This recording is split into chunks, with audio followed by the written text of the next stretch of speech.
உன் கரும்பூந்தல் குழலாகத்தான் எண்ணம் தோன்றும்.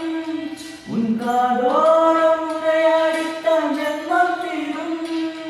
உன் மாரோடு சாயும் அந்த மயக்கம் போதும். என் மரவ